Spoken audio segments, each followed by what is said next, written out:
الحمد لله وكفى وسلام على عباده الذين اصطفى اللهم صل على سيدنا محمد وعلى آل سيدنا Muhammad.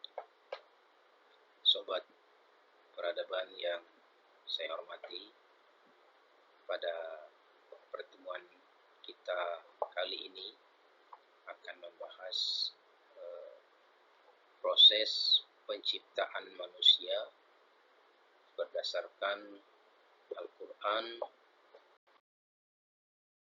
surat Al-Mu'minun ayat ke-12 sampai 14.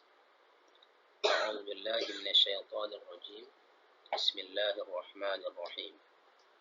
Wa laqad khalaqnal insana min sulalatin min tin. Thumma ja'alnahu nutfatan fi qararin makin.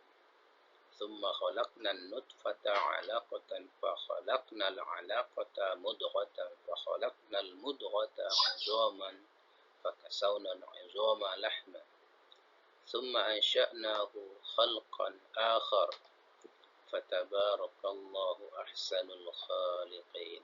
صدق الله العظيم. Sungguh kami telah menciptakan manusia dari saripati yang berasal dari tanah. Kemudian kami menjadikannya air mani di dalam tempat yang kokoh. Kemudian air mani itu kami jadikan sesuatu yang menggantung. Lalu sesuatu yang menggantung itu kami jadikan segumpal daging. Lalu segumpal daging itu kami jadikan tulang belulang. Lalu tulang belulang itu kami bungkus dengan daging. Kemudian kami menjadikannya makhluk yang berbentuk lain. Maha suci Allah, sebaik-baik pencipta. Adapun proses penciptaan manusia berdasarkan Quran surat Al-Mu'minun yang barusan dibaca, setidaknya ada 3 step dalam proses penciptaan manusia. Yang pertama yaitu berasal dari saripati tanah, kemudian air mani, kemudian segumpal darah, kemudian segumpal daging, kemudian tulang atau kerangka, kemudian berubah atau dibalut dengan daging atau otot, dan yang terakhir mewujudkan makhluk lain. Bahasannya satu persatu. Pertama, proses penciptaan manusia yaitu sulalah mintin atau saripati tanah.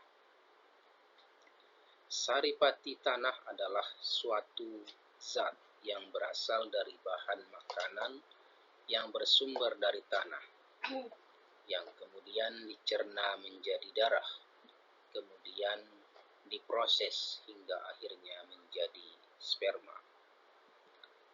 Step yang kedua yaitu nutfah atau air mani.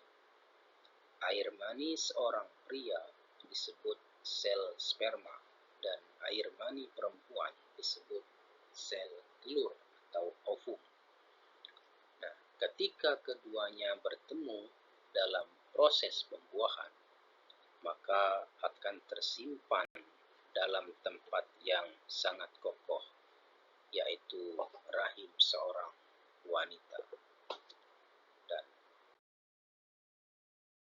ketiga, proses penciptaan manusia yang ketiga yaitu alaqah, segumpal darah.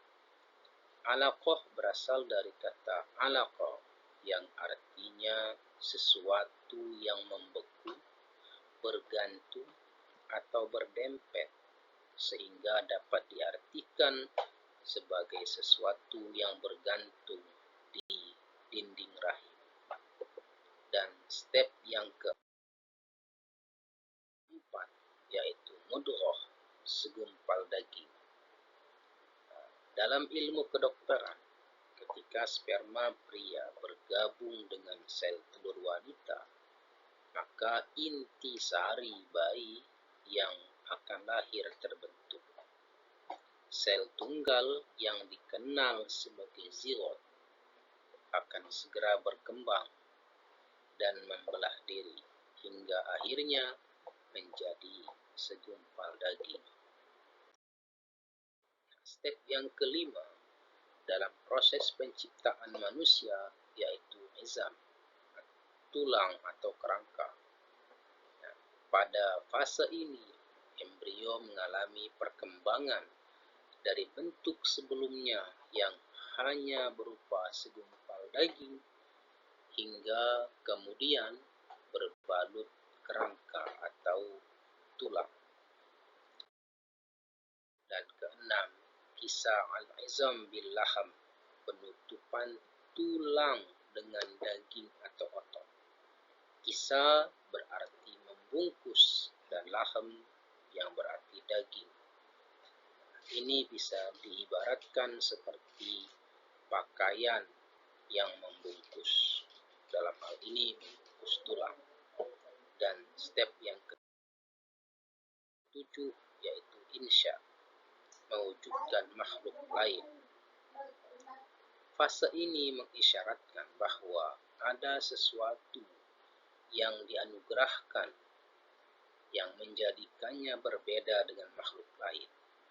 Sesuatu itu adalah roh yang menjadikannya memiliki potensi yang sangat besar sehingga dapat menciptakan generasi selanjutnya. Itulah 7 tahapan dalam proses penciptaan manusia berdasarkan Quran Surat Al-Mu'minun ayat ke-12 sampai 14. Terima kasih dan mohon maaf. Assalamualaikum warahmatullahi wabarakatuh.